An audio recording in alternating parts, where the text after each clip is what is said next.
Perfect. Okay, so we'll get started. Tommy, welcome back to the Hero Dubai Desert Classic. Bit of a spring in your step after last week, I'm sure. Yeah, last week was great. It's always nice to I think like having good performances to show like positive signs of your hard work and give yourself confidence in your game is always a great feeling. And then on top of that, you know, if you get the ultimate and you have a win, that feels great. So you know, looking forward to this week. Feel like I sort of took a lot of positives from last week. I looked at things where I felt like I could improve. Started practice yesterday, and yeah, looking forward to another great week. Yeah, it's back-to-back weeks in Dubai. First Rolex Series event of the season, and you're a Dubai resident now as well. So is it special to be playing these big events here? Yeah, absolutely. I think yeah, Dubai is where we live now, kids in school and everything. So it's obviously got a really nice homely vibe, and weeks out here, you know, see a lot of faces that I know very well, and I see week in, week out, so that's always nice playing in front of those. But I think Dubai in the Middle East has such like a strong place in the tour's calendar, and I think you know, I've been on tour for I don't know, 11 years, 12 years maybe, and I think I've played this event every year. And I think everybody just associates the Middle East with, you know, both the start of the year and the end of the year. And I think everybody feels very, very at home here, very comfortable. And, you know, they're always excited about coming back. It's got a lovely feeling to it always. Good stuff. Okay, we'll go to questions. You can just get a mic to David here in the front. Hi, Tommy. You didn't seem to have great expectations at the start of last week because of jet lag and coming back from Hawaii. Were you freewheeling a bit at the start, and did that help? No. You know, expectations, I think, you know, maybe they weren't at the highest, but I still, you know, I still got up on Wednesday. I practiced well that day. I think I was semi-surprised how well I played on Thursday. And then I think on Friday I got a bit frustrated because I was playing well and I wasn't quite getting the scores that I wanted to. So there was that point, there was that period where the expectations go up a little bit, and I got a little bit impatient on Friday, knowing I was playing very well. But I think you know, regardless of the travel, you know, I'd arrived to play another great tournament last week, and I have my goals for this period of the year. I have my goals throughout the year, and every time you play, it's important to remember those, and everything you do goes into sort of trying to achieve those throughout the year. So as much as it was a long travel week and I might have not expected my best golf early on, I still felt like I was there for a purpose and I wanted to work my way into the week. Just so happened I played a bit better at the start than I thought I would, and then I was right in the tournament from there. And obviously, you had a great finish with a birdie. But I just wonder, I was trying to think if there was an occasion where you'd suffered the same sort of disappointment as Rory. You know, you've had some near misses, but was it one where you felt perhaps you'd given it away with a couple of mistakes? Yeah, I mean, multiple times where I think I've come down the stretch. You know, there's always there's a couple of things happen when you are in contention and you don't win. Either you've played well and somebody's played better than you, or you might have hit a bad shot at the wrong time. And I've done it plenty of times, back nines of tournaments where at the end of the day, you know, the tournament's 72 holes, so you play until the very end, and whether the, you know, mistakes or a bad shot comes later on in the tournament when people recognize it more, or whether you made mistakes early on and then had to, you know, fight your way back. I think I've had a lot of near misses where I feel like I might have hit a shot that has cost me a tournament, and other times people play well. So yeah, experience tells you that, you know, there's going to be those moments. I think the more that you're in contention, the more that you're in those situations, obviously the more it's going to show up, because you're not going to win every single week you play. So, you know, I think that's just the way the game is. This time it was my turn, and you know, just be happy when those times come. Okay, we'll go to the other side with Joy. Given the level of golf that you played last year and during all your career, can you give us an appreciation of why it is so hard to win a golf tournament? There's a lot of very good players. I think in general, if you look at the strength and depth in the world of professional golf, on any given tour. And then you add in, so every single week somebody's going to play very, very well. Probably 20, 30 guys are going to play very, very well. So you put that on top of how strong the standard is. Obviously, winning is going to be very, very difficult. 72 holes is a long time. You know, you tee off.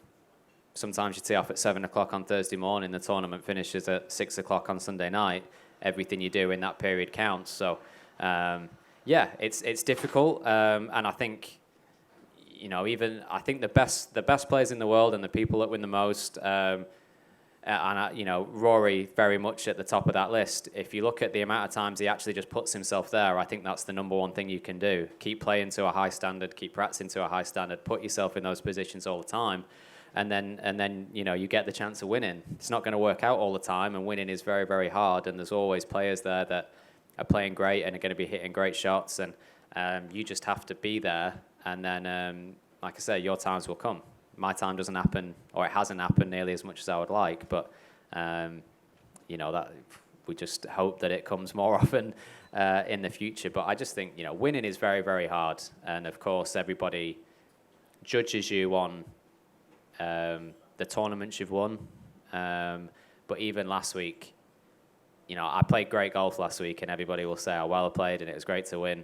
You know, the last hole, I made a birdie. Roy made a bogey, so that was one hole out of 72 holes that made the difference in a tournament, and you can look at it very, very differently. So I think, you know, you just have to make sure you're always looking at your performance and how strong that is, and just go from there.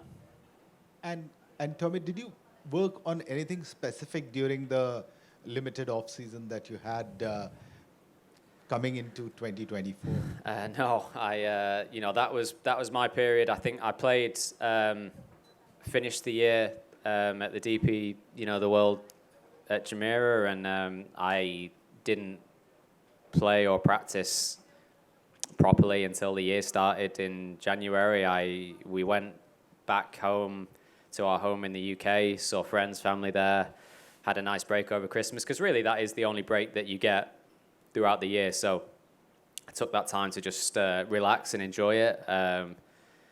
You know, I might have chipping and putting comps with the kids, or I might, you know, play 9 holes, but I did very, very little, and then started out in the new year practicing and playing again. So it is a limited break, but you do come back feeling, you know, like you haven't played for a while. But it's always nice when you I just think you do so much work, you know, throughout the years and throughout the year before that, you know, if you can continue to do the right things, hopefully you pick it up quicker, you know, rather than later. And, you know, this year I sort of got off to a sharp start last week. Okay, back over to this side to Sean. Forgive me, but I would not have bet on you last week given the travel commute you had. But I was curious, do we overrate the effects that jet lag has on you guys, or do we underrate how used to it you might be and how good you can be at dealing with it? I don't think so. It's hard. It is difficult, of course it is. I think one of the best things that can happen to you is when you travel that distance and you're there for a tournament, is that you have to get up and you have to do stuff the following day. So, you know, I arrived Tuesday night. You don't get the best sleep, but at least Wednesday I had a reason and a purpose to get up, and like adrenaline of preparing for the tournament and doing things properly sort of keeps you through the day. I was. It doesn't always work out like that. Like you know, your body can be sore. You don't feel great. You can swing it poorly. You can make mistakes. I happened to get off to a great start, and I was playing well. But it doesn't always work out like that. But you know, just one of those things. Traveling is, you know, one of the hardest things that we do if you're playing like a global tour. But yeah, I guess you do get used to it to a certain amount, but it's still pretty difficult. And part of the discussion these days when it comes to like the top level of pro golf, the negotiations, is where pro golf should be. Rory laid out a dream scenario. He says a lot of it should be in America, but a lot of it should go to the Far East. A lot of it should come here. A lot of it should be in the UK. I know you'd probably be biased because you live here, but how important is this country to the future of pro golf? Well, I think very. I think it's been a big part of. Look, I grew up dreaming of playing on DP World Tour. That was what, I'm from England. I grew up of playing on this tour, and a lot of my heroes were on this tour. And I think the Middle East has been a huge part of that now for a long time. Living here, I obviously get to see a lot and play a role in the development of young golfers out here and how big the game is for the nation. And yeah, I think it's very important. I think it's held a place in the world of golf for a long time, and I think it will it should do for a long time in the future. And I think everybody has great things to say about here. I think you have iconic golf courses. People watch tournaments played on these courses year in, year out, the same courses. And I think people are very, very passionate about the game. I think, I don't know what the numbers are, but there's definitely a strong ratio for people playing the game, and there's not that many golf courses, in terms of the actual numbers, and I just think that will continue to grow. I think more golf courses will be built. I think more people will take up the game, and I think it'll keep growing here, so it definitely has a strong place in the world of golf. Okay, thank you. Do you want to ask one more, Joy? Tommy, you've played this golf course several times. Which is your favorite hole over here and why? Favorite hole? On the match list? That's a good question. I would probably say, the two, what are the two most iconic holes? 8 and 18, I would say. I do think the 18th is a great finishing hole. And I think there's a lot of holes out here that have, they involve a lot of game plan. I think there's, multiple ways to play a lot of the golf holes out here, which make a great golf course.